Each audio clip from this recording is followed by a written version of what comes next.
Halo guys, kali ini aku berada di salah satu tempat konveksi yang lumayan terkenal di Kota Pematang Siantar.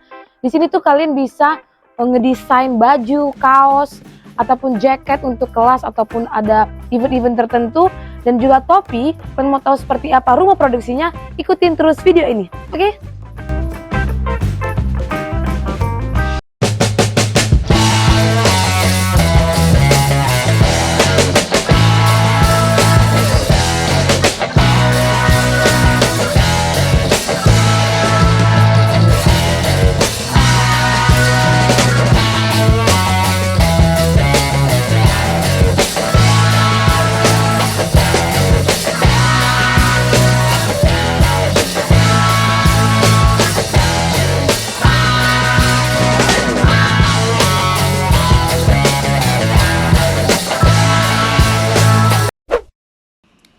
Pam pam pam pam pam param pam pam pam ciu.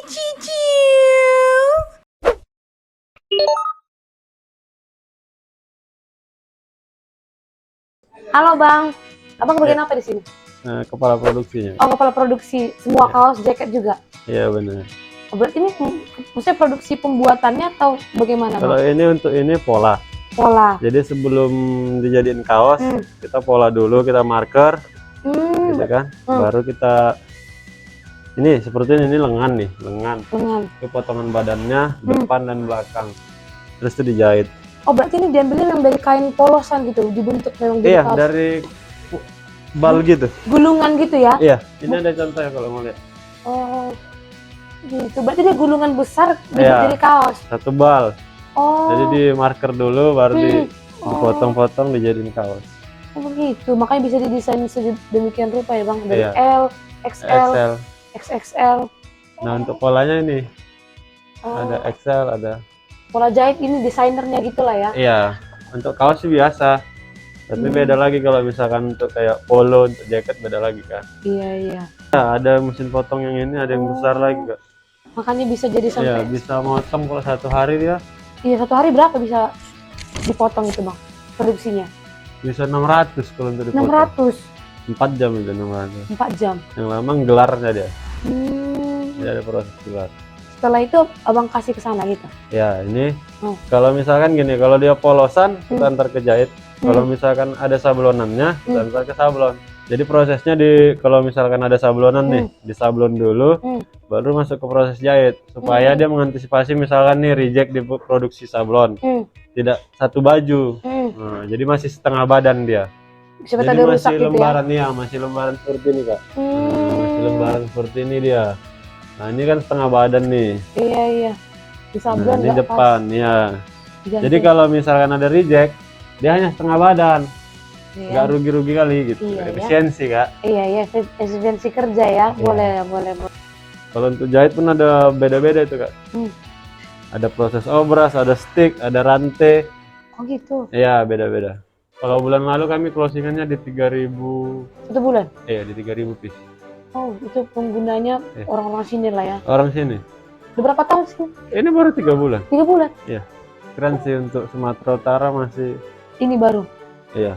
Iya, aku mau tanya juga itu. Kan selama ini kan kalau aku mesan baju udah langsung jadi aja tuh kaosnya kan. Iya. Tapi rumah produksinya nggak ada, nggak dilimpahkan ke orang lain. Enggak. Kita nggak makan lagi kan, udah. Kalau bisa mandiri, semua kita kerjain sendiri kan. Tapi ada nggak minimum di sini berapa gitu? Ada. Berapa? Untuk minimum ordernya kita lihat desain juga. Cuman kalau desainnya sederhana 12 sih bisa. 12 bisa. Minimum ya. Iya, minimum order. Tapi kalau untuk dia misalkan lebih menekan lagi, ada dia minimum order 3 lusin. 3 lusin. Jadi kalau 3 lusin bisa kita tekan lagi harganya. Ini jenis kain apa Bang? Kalian Ini bisa kardet.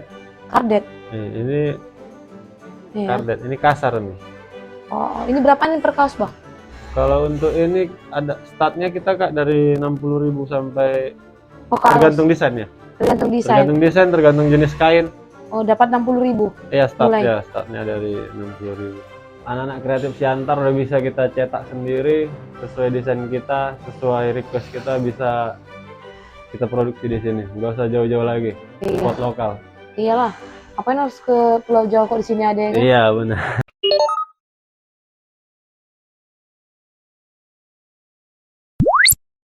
Jadi ini lagi proses apa Bang namanya Bang? masukkan kaos papan sebelum mulai proses Dirapikan gitu ya Bang ya. sebelum proses cetak massal sablon. Jadi biar nanti dicetaknya simetris gitu ya Bang. Iya, Oh Bang sebagai apa kepala apanya? kepala divisi. divisi sablon Kak. Oh kepala Iya. divisi sablon. Siapa namanya Bang? Frances Saragi. Oh. Nah, setelah ini barulah mulailah proses produksi, mulai dia menggusut.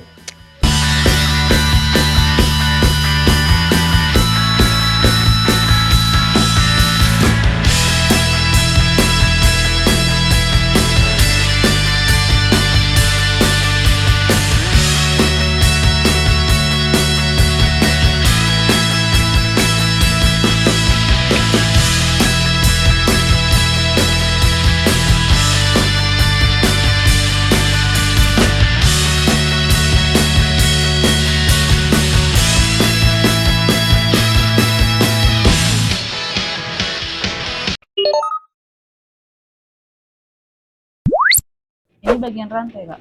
Rantai. Ya, rantai bahu. Kalau awalnya kan tadi dari cutting, kalau misalnya dia polosan, dia langsung dipasang rib, diobras. Oh ini sepertinya. Oh, enggak.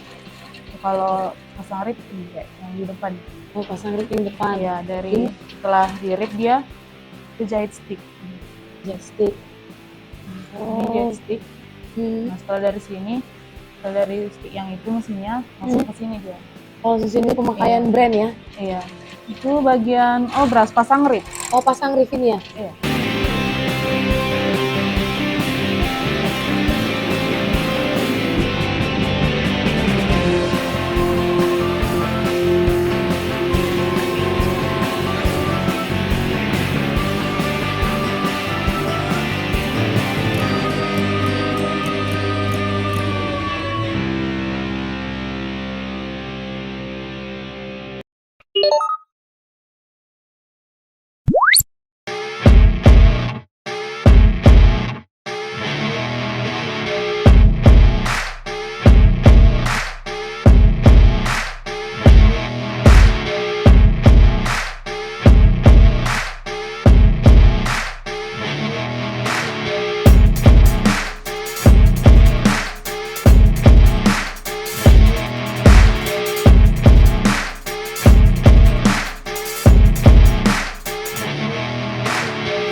Halo Bang Ridwan. Halo Kak Yael.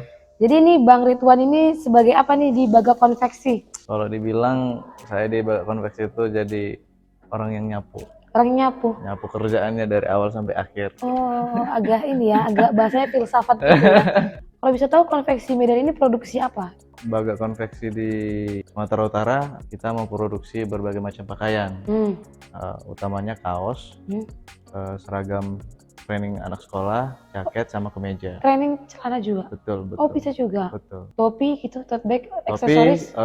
kita kerjakan, cuman produksinya masih di Jakarta. Hmm. Karena kita baru 3 bulan memasuki bulan keempat di Oh ini bulan keempat? Di bulan ini. Yeah. Berarti masih baru banget ya Bang? Yes. Oh pantesan ini gedungnya lumayan cantik kayak gini, baru dibuat ya? Betul. Oh belum ada setahun. Belum ada Pekerja-pekerjanya dari mana ini biasanya diambil Bang? Ini semua asli Siantar Simalungun. Siantar Simalungun Siantar ya? Simalungun. Dulu rekrutnya berarti ini, sounding ke sosmed atau ada lewat apa? Kita juga memanfaatkan platform loker gitu di grup-grup Facebook, Instagram. Kenapa terpikirnya membuka rumah produksi itu di Siantar gitu? Jadi satu alasannya owner dari perusahaan ini orang asli Siantar Simalungun. Terus yang kedua kita memang secara ekspansi usahanya itu sudah menargetkan kawasan yang punya potensi menerima pasar industri kreatif, yaitu betul. Danau Toba gitu kan. Kita juga tahu yang alasan ketiganya ya Siantar itu kan jantungnya kreativitas di Sumatera Utara. Ibaratnya kalau saya dulu di Jawa Tengah, Solonya Jawa Tengah lah. Di antara wilayah-wilayah lain kan memang Siantar yang lebih unggul. Iya sih, kok Siantar Simalungun ya. Dari dulu kan juga kita tahu kayak komunitasnya aktif, mau itu tato kah, mau itu komunitas sablon. Kafe juga lagi marak-maraknya di Siantar ini. Ya, big wave lah, gelombang yang besar ini sekarang, kreativitas juga lebih diterima masyarakat gitu kan. Iya. Terus di sini aku lihat banyak banget produksinya, berarti udah pekerjaannya udah banyak berarti ya Bang? Puji Tuhan sekarang ada 13 Baru masuk 13? karyawan, ya, dan ditambah anak-anak magang, saya perkirakan ada 19 sampai 20. Anak magang, yang mana anak magang tadi? Tadi kita menerima anak magang, anak SMK, persilakan bergabung dengan menyesuaikan jadwal belajar mereka di sekolah. Jadi kita nggak menyesuaikan dengan dunia kerja, karena kita mengajarkan mereka fokus dari ilmu yang mau mereka dapatkan di sini adalah sesuai dengan yang mereka dapatkan di sekolah. Oh, karena masih mereka sekolah juga ya? Betul. Berarti kalau misalnya mau sekolah dulu, baru habis ke sini gitu ya, jangan ketinggalan ya. Oh, berarti terima anak magang juga di sini? Betul. PKL gitu ya? Betul. Berarti Kalau teman-teman dan guru-guru dari SMK main ke sini, mereka sangat senang. Iya. Karena bisa melihat langsung workflow yang jelas gitu ya. Iya. Kalian juga dikenal orang-orang kan? Betul. Oh, berarti juga buat kalian anak magang Siantar bisa PKL di sini? Ya, ada ribuan anak magang tiap tahunnya kan. Ribuan? Di Siantar Oh, aja kalian udah di sini ribuan? Oh iya ya. Gak muat dong. Kalau bisa tahu Bang, di sini tuh produksi per hari berapa? Biasanya? Per hari khususnya kaos ya. Kaos yang pertama kali kita seriusin di sini itu minimum harus bisa outputnya itu 200. 200? Mulai dari proses bikin pola, Iya, potong bahan, lalu di sablon, lalu masuk ke jahit, ke finishing, press, setrika, steam, lalu packing, itu udah harus keluar 200 piece. Produksi ya, bagak ya. Kalau itu bahasa Batak apa artinya ya Bang, bagak itu? Cantik, bagus. Iya ya. Kalau di Lapo juga tetap artinya bagus. Iyalah, bagak. Bagak jebebo kan katanya kan. Di Baga Konveksi itu kita menekankan yang namanya biaya produksi.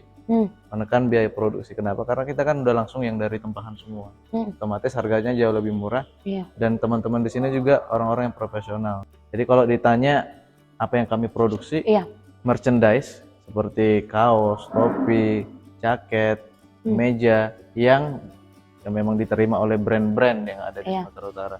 Jadi pasar kita itu yang menjadi jantung lahirnya Baga Konveksi itu adalah bisa membantu dan menggairahkan lagi brand-brand yang ada di Sumatera Utara agar berani untuk merintis kayak gitu. Oh, kalau di Baga ini kita punya tagline. Tagline, apa itu tagline-nya? Berani dari lokal. Berani dari lokal, berani dari lokal, gengs. Kalau misalnya cinta akan produk-produk Indonesia, pakai produk Baga ya kan? Betul itu. Karena ya balik lagi kan Siantar ini punya potensi. Iya. Tapi ya itu kan kadang alasan paling umum dalam memulai usaha apapun itu kan modal kan gitu. Iya.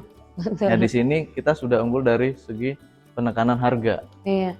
Yang kedua, mereka bisa kontrol dan konsultasi sendiri langsung ke request lagi konveksi. Bisa langsung main dihadapkan dengan teman-teman yang sudah berpengalaman juga.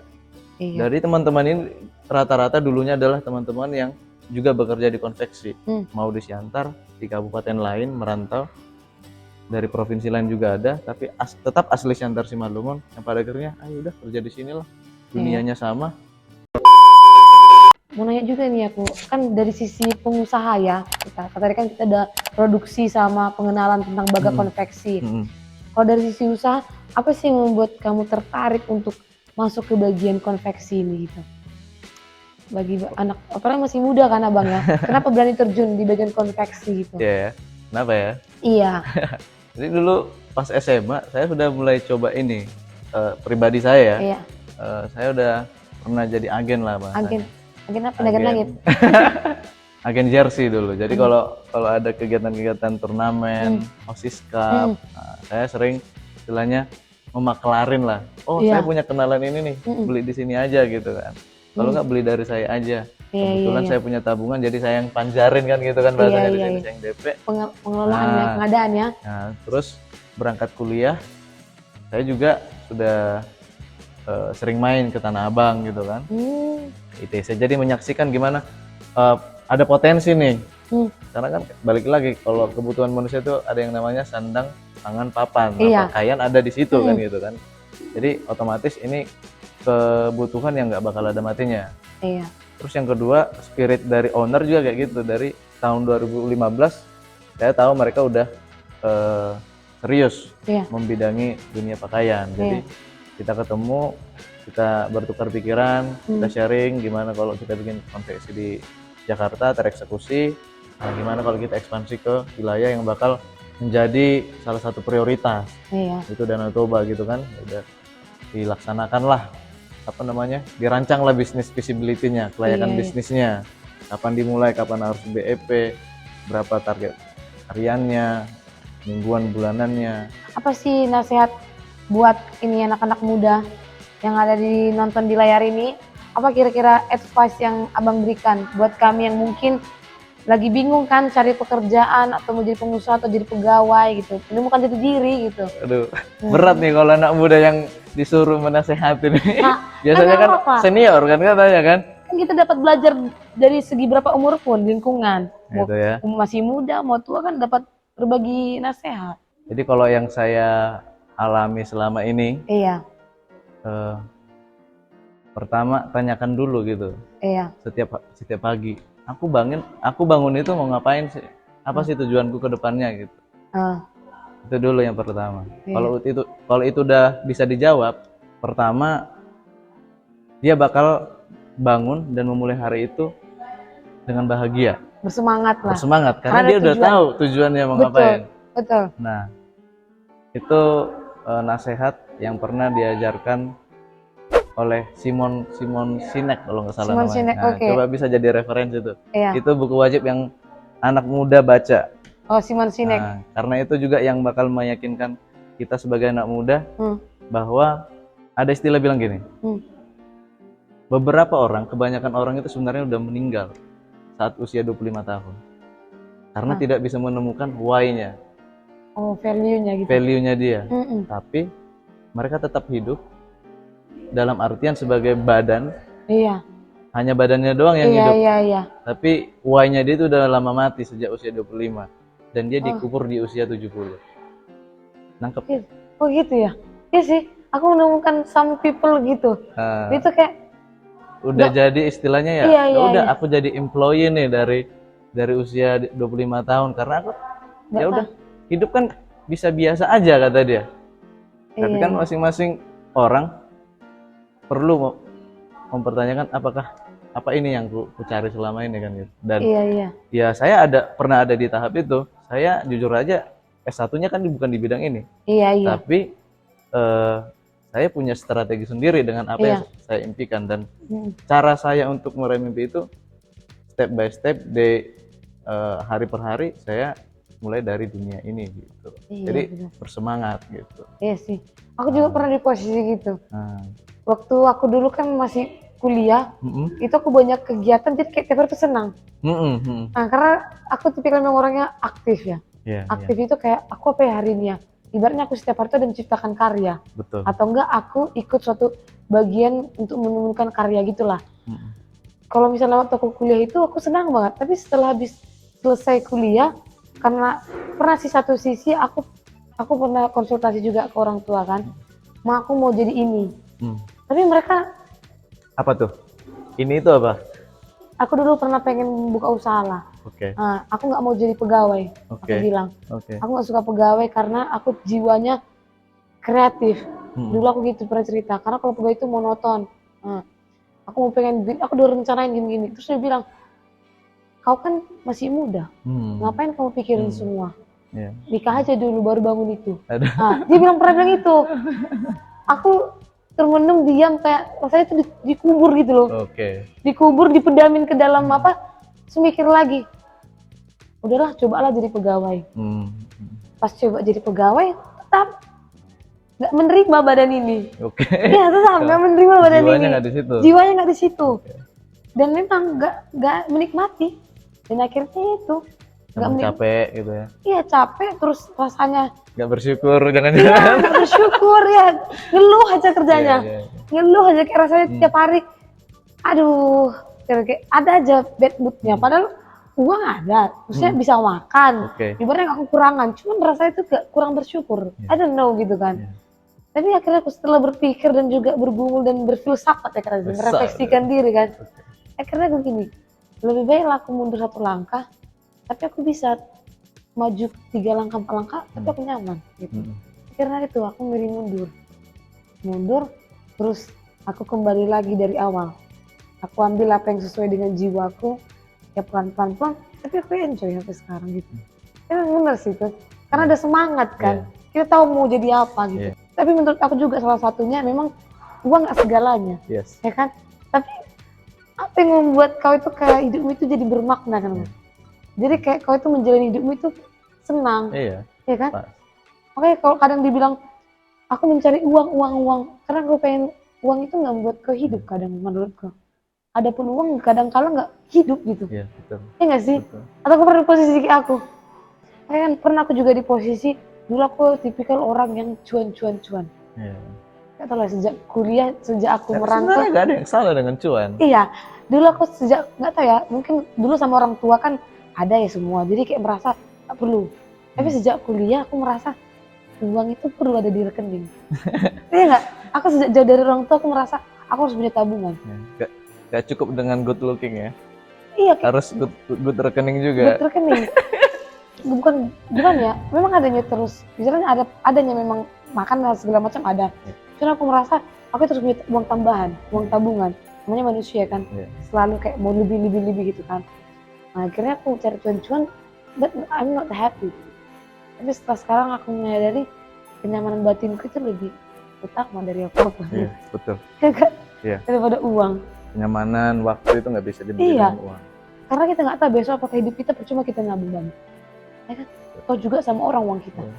Udah, coba pikirkan, atau aku salah? Komen di bawah ini. Karena juga di bank duitnya. Iya kan? Uang yang bekerja buat kita. Iya. bukan kita yang bekerja buat uang gitu ya. Iya, cari poin, baru dapat koin. Ya kan? Kenapa? Berat kali omongan kita nih. Tadinya ngomongin konveksi, sekarang ngomongin apa? Kan tetap Beban hidup. iya, tetap di video kita harus ada moral value-nya. Yes. Pengeluaran kita lihat aja di tiap video kita ada pasti informasi yang sebenarnya kita kan positive vibe lah kan. Sebenarnya kita tidak bisa memberikan dalam bentuk materi, tapi kita memberikan dalam bentuk positive vibes yang bisa membangun dan memberikan semangat para penonton juga kan. Seperti itu. Oke lah, makasih buat Direktur Utama Konveksi Bagak ya kan, sudah memberikan kami untuk masuk ke dalam ruangan ini ya kan. Karena jarang-jarang bisa masuk ke sini, harus ada proposal aja guys. Harus ada izin usaha. Tapi buat kalian juga yang tertarik pengen PKL di sini buat anak SMK Siantar, siap Simalungun bisa langsung datang aja. Kirim CV-nya ya kan. Nanti ke Instagram bisa di DM juga di bawah ini.